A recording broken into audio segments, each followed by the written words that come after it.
Hello दोस्तों, कैसे हैं आप सब लोग? अभी जैसे कि मेरे एग्ज़ाम्स खत्म हो गए हैं, ऑल वेंट वेल।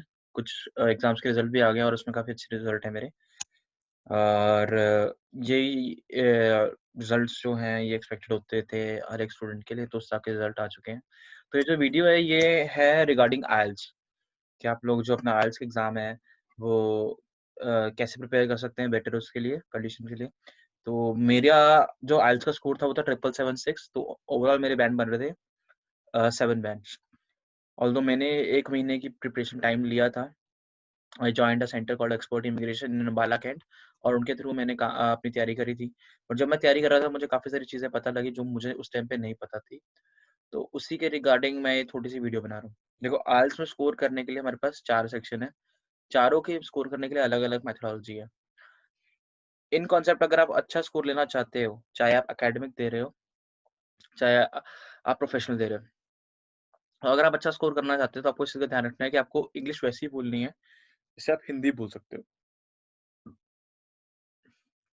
बगैर डरे, नॉर्मल, जैसे जो चीज़ आप हिंदी में करते हो, स्लैंग बोल सकते हो। प्रोफेशनली वैसे बोला जाता है कि स्लैंग्स ना बोले जाएँ, तो ये अच्छा है। बट अ, आप प्रोवर्ब्स का यूज़ कर सकते हो सब में और भी बहुत सारी चीज़ों का यूज़ कर सकते हैं। तो यहाँ पे कुछ एक टिप्स एंड ट्रिक्स हैं, जो कि मैं शेयर करूँगा और तो गाइस आप स्क्रीन देख पा रहे होंगे, यानी गूगल किया आइल्स हैक, आइल्स की स्पेलिंग गलत है आई नो। तो इसमें यहाँ पे क्या है ये चीट शीट है एक तरह से बनी हुई कि कैसे-कैसे आपको काम करना है। तो यहाँ पे आप देखेंगे पहली चीज़ है यूट्यूब वीडियोज़ को देखने का। तो यूट्यूब वीडियोज़ को देखने के लिए आई हैव अ चैनल जो कि बहुत ही जेन्युइन चैनल मेरे को लगता था तब आइएलटीएस। इस चैनल को आप रिसर्च करोगे, इस चैनल के ऊपर आप काम करोगे, इस चैनल के बारे में पढ़ोगे या इस चैनल की वीडियोज़ वगैरह देखोगे, तो आपको काफ़ी अच्छे तरीके से चीज़ें समझ आ जाएँगी। उसके अलावा अगर आप आईएलटीएस की प्रिपरेशन करते हो वाया आईडीपी या ब्रिटिश काउंसिल, तो मैं रिकमेंड ये करूँगा कि ये सोच समझ के करें कि उस टाइम पे सक्सेस रेट किसका ज़्यादा आ रहा है, बिकॉज़ इनका रेट का बहुत फ़र्क पड़ता है। मैंने ब्रिटिश काउंसिल से दिया था, तो मुझे क्योंकि मेरे को उस टाइम ये सुनने में आया था and it's just a hearsay मैं ये बात क्लियर कर दूँ, ये सिर्फ़ कहीं कहीं सुनी-सुनाई बात है। ना मैंने इस चीज़ को वेरीफ़ाई किया है, ना मैं इसके मतलब कंपनी के अगेंस्ट कुछ बोल रहा हूँ। जस्ट एक हियरसे था कि आईआईडीपी में नंबर्स उतने अच्छे नहीं आ पाते, as compare to British Council. तो ब्रिटिश काउंसिल के थ्रू आपको देना चाहिए। तो यहाँ पे आईएलटीएस के लिए हर एक सेशन के कुछ ना कुछ प्रेडिक्शंस निकलते हैं। प्रेडिक्शंस बेसिकली होते हैं राइटिंग के, रीडिंग का कोई प्रेडिक्शन नहीं आता, कभी भी रीडिंग आपको तभी करनी होती है, रीडिंग के भी आ जाते हैं। राइटिंग के और स्पीकिंग के आपके प्रेडिक्शंस निकलते हैं और लिसनिंग का भी कोई प्रेडिक्शन नहीं होता, लिसनिंग भी आपको तभी ही करनी पड़ती है, ठीक है? तो अब बात करते हैं हम रीडिंग सेक्शन के बारे में। रीडिंग सेक्शन की अगर मैं बात करूँ यहाँ पे, तो रीडिंग सेक्शन में जो सबसे इम्पोर्टेंट चीज़ है, वो होती है कि हमारे पास भैया कि कैसे हम जो हैं काम कर रहे हैं मतलब किस तरह से हम अपनी चीज़ों को मतलब पढ़ पा रहे हैं। तो इसके लिए एक कॉन्सेप्ट बोला जाता है जिसे हम कहते हैं स्किमिंग। मतलब कि आप कभी भी पहले क्वेश्चन्स को रीड ना करो। पहले आप एक बार पैराग्राफ को रीड करो। पैराग्राफ रीड करना है आपको 1 या 2 मिनट के अंदर-अंदर। जितना बड़ा पैराग्राफ उस हिसाब से आप लगा सकते हैं एस्टीमेट कि 3 से 4 मिनट भी जा सकता है। सिर्फ रीड करना है उसमें से आंसर नहीं ढूँढने। थोड़ा बहुत अंदाज़ा लग जाता है कि हाँ, बस ये यहाँ पर ये चीज़ ये वर्ड यूज़ हुआ है। अब नेक्स्ट स्टेप आपको करना है क्वेश्चन्स को ढूँढ पढ़ना है। क्वेश्चन्स सारे एक बार में मत पढ़ें। पहला क्वेश्चन पढ़ो, उसमें क्या पूछा गया है उसके वर्ड्स देखो, वो वर्ड्स कहाँ-कहाँ मैच हो रहे हैं, उन वर्ड्स को मैच करो और उस हिसाब से आप आंसर को फाइंड आउट कर सकते हो। ठीक है? अब बात करते हैं हम लिसनिंग की। तो लिसनिंग में वो जब पैराग्राफ बोलना शुरू करता है, तो वो कुछ 1 मिनट बाद, कुछ 1 सेकंड्स बाद ही उसके आंसर्स निकलने शुरू हो जाते हैं। तो लिसनिंग के टाइम पे आप ये ध्यान रखना कि आप बिल्कुल शांत रहें, कोई ऐसे मन में ख़्याल लाने की कोशिश ना करें। उसके लिए सिंपल सा पार्ट है लिसनिंग स्टार्ट होने से पहले एक बार टेक एक डीप ब्रेथ ले लो कि आपका बॉस ये जो कॉन्सेप्ट है, ये अच्छे से हो जाएगा और जितना ज़्यादा ध्यान से करोगे, उतना ज़्यादा अच्छे से हो पाएगा। कई बार वो वर्ड्स में फंबल आउट कर देते हैं, लेकिन ठीक हो जाता है at the end of the day.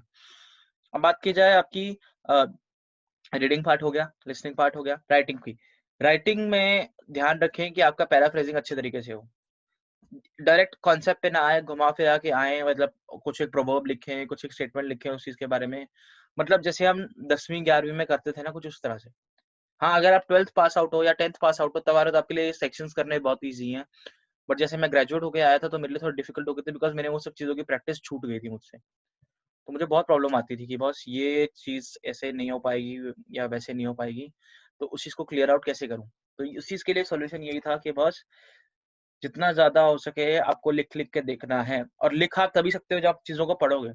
तो रिसेंट न्यूज़पेपर्स 2-3 महीने के इंग्लिश का कोई न्यूज़पेपर अच्छा था, जैसे टाइम्स हो गया, द हिंदू हो गया, अ, इनमें से किसी भी एक न्यूज़पेपर को उठा के आप पढ़ सकते हो, उससे आपको बहुत फ़ायदा होगा, ठीक है? और कोशिश करना उसका एडिटोरियल पढ़ो, ताकि आपको वर्ड अच्छे मिले, क्योंकि वोकैब्युलरी का बहुत इफ़ेक्ट पड़ता है आपके बैंड के ऊपर। तो अगर आप ज़्यादा स्कोर करना चाहते हो, तो आपको ज़्यादा अपना उसी तरफ से रीडिंग करनी पड़ेगी। कुछ एक किताबें अगर आप पढ़ना चाहें, तो मैं सजेस्ट करूँगा कि आप अच्छे राइटर्स, थोड़े फॉरेन राइटर्स को मतलब अच्छे इंडियन राइटर्स भी बहुत अच्छे लिखते हैं, बट मैं रिकमेंड करूँगा कि आप कुछ फॉरेन राइटर्स को पढ़ना शुरू करें, जो कि इंटरनेशनली थोड़े से अच्छे हैं। जैसे कि कुछ एक बुक जो मेरी पर्सनल फेवरेट है, वो है Alchemist, how to not how sorry Alchemist, और how monk sold his Ferrari. I am confused with the title, it's a Robin Sharma book. और इसके अलावा 11 minutes by Paulo Coelho, Alchemist was also from Paulo Coelho. और Paulo Coelho बहुत अच्छे writer हैं, उनके words, उनका फ्रेज, उनका चीज़ों को लिखने का तरीका वो बहुत अच्छा है। He starts slow and ends really well. तो मुझे पॉलो कोएल्हो मेरे फेवरेट आर्टिस्ट हैं राइटिंग में, तो मैं उनको बहुत फॉलो करता हूँ, उनकी काफ़ी सारी किताबें। इवन यहाँ पे भी मेरे पास अभी अगर आप देखोगे तो 2 बुक्स पॉल कोएल्हो की पड़ी हैं मेरे पास, जो कि मैं साथ इंडिया से लेके आया था कि बस जब फ्री होऊँगा तब पढ़ूँगा। फॉर्च्यूनेटली अभी तक फ्री नहीं हुआ हूँ, और ना ही हूँ तो ये अच्छा है, बिज़ी रहूँ तो जितना अच्छा। तो अब बुक्स पढ़ने हमने स्टार्ट कर दिया। बुक्स पढ़ने के बाद क्या होगा कि आपको थोड़ा बहुत एक आइडिया लग जाएगा इंग्लिश लिखी कैसे जाती है, तो आपको राइटिंग में बहुत हेल्प मिल जाएगी। हमारा राइटिंग सेक्शन हो गया, लिसनिंग हो गया, और लास्ट में जो हमारे पास अब सेक्शन बचता है, उस सेक्शन की अगर मैं बात करूँ तो भैया उस स्पीकिंग में आपको कॉन्फिडेंट लिखना है। आपका मुँह हमेशा चलना चाहिए, बंद नहीं होना चाहिए, and you should utter English word अगर आप अच्छा स्कोर करना चाहते हैं। मेरा स्कोर अच्छा हो जाता अगर अगर अगर मैं उस टाइम पे इस चीज़ का ध्यान रखता कि भैया मेरे को थोड़ा-सा नर्वसनेस नहीं दिखानी है। आई गॉट सो नर्वस कि मैं ढंग से बोल भी नहीं पा रहा था। तो मैं दूसरी चीज़ ये ट्राई करो कि जस्ट रिलैक्स रह के आप अपना एग्ज़ाम करें, कोई भी एग्ज़ाम या आईएलटीएस का एग्ज़ाम आप जब दे रहे हो, सो दैट आप लोगों को एक थोड़ा-सा बेनिफिट ये हो जाए कि आप नेचुरल एग्ज़ाम दे पाएँ। जबकि आप जब नर्वस होते हो, आप किसी के आगे ओपन अप नहीं हो पाते हो। तो नर्वसनेस को दूर रखें और अपना एग्ज़ाम अच्छे से दें। अब इन सब का एग्ज़ाम का आपका जो इनके एग्ज़ाम के टेस्ट सैंपल पेपर्स आते हैं, उनकी कुछ प्रेडिक्शंस भी आती हैं। जैसे मैंने पहले आपको दिखाया था, कुछ एक वेबसाइट्स हैं जो कि इन प्रेडिक्शंस को पोस्ट करती है। तो ये जैसे प्रेडिक्शन है, अभी जो रिसेंट एग्ज़ाम होने वाले हैं उनके, ये आप चेक कर सकते हो। ये वेबसाइट है आइल्स मटीरियल के नाम से। एक चीज़ मैं क्लियर कर दूँ, किसी भी वेबसाइट या किसी भी ऑथर ने मेरे को कुछ रिकमेंडेशन नहीं दिया या कुछ भी पैसा नहीं दिया है। I am just doing this for my YouTube channel. तो जो मैं आपको बता रहा हूँ, वो टोटली मैंने सर्च किया हुआ है, उन सब चीज़ों के बारे में ही बता रहा हूँ। ये यहाँ पे इनकी प्रेडिक्शंस आई हुई हैं। एक कुछ वेबसाइट्स होती हैं कपलान नाम से, इनका भी काफ़ी अच्छा मटीरियल न होता है। कपलान का भी बहुत अच्छा मटीरियल है, और 1-2 वेबसाइट्स और भी हैं जिनके कारण आपको बहुत अच्छा मटीरियल मिल सकता है। तो इन सब का ध्यान रखिए कि ये सब जितने भी आपकी मटीरियल्स हैं आपको अवेलेबल हो, उन पे सारी प्रैक्टिस कर सकें। और अगर आप किसी इंस्टीट्यूट से कर रहे हैं तो उनसे ज़रूर इस बारे में बात करें कि बॉस हमें प्रेडिक्शन पेपर्स ला के दो, जो कि प्रेडिक्शंस हैं। हर सेमेस्टर की कोई ना कोई प्रेडिक्शन होती है। पेपर से पहले एक बार क्वेरा पे ज़रूर पढ़ें। क्वेरा पे कुछ ना कुछ आपको ज़रूर इससे रिलेटेड आपको मिल जाएगा कि बॉस क्वेरा पे क्या चीज़ें लिखी हैं, वो क्योंकि बिल्कुल सही होती हैं। ये मैं कुछ प्रेडिक्शन पेपर सर्च कर रहा था, तो यहाँ पे एक मैडम है अलविरा मलिक, इनके प्रेडिक्शन पेपर्स होते होंगे। आइल्स वाला, आइल्स कोच, ज़रूरी नहीं है कि हाँ, कोई गोरा इंसान बोल रहा है तो सही बोल रहा होगा। एंड आइल्स लिस्ट तो मैं खुद भी रिकमेंड करूँगा, बिकॉज़ आइल्स लिस्ट को मैंने खुद भी बहुत बार देखा है, पढ़ा है, इन सब से पढ़ा है। बाकी इनकी जो अपनी बुक्स होती हैं, उनको भी एक बार ज़रूर सॉल्व करके जाएँ। जितनी ज़्यादा प्रैक्टिस करेंगे, उतना ज़्यादा फ़ायदा। एक अमेज़न पे कुछ एक आपको सेट मिलेगा बुक्स का, जो कि आइल्स के लिए डेडिकेटेड होती हैं। वो कुछ 12 से 14 बुक्स हैं। अ, और उन 12 से 14 बुक्स को सॉल्व करने पे आपको काफ़ी अच्छा स्कोर मिल सकता है। तो आप उनको ट्राई करें, उनको सॉल्व करें, और जितना ज़्यादा हो सके मैं यही बार-बार रिकमेंड करूँगा, रीड करें। अगर आप आइल्स देने वाले नेक्स्ट 3 मंथ्स के अंदर-अंदर, तो मैक्सिमाइज़ करें अपनी रीडिंग को।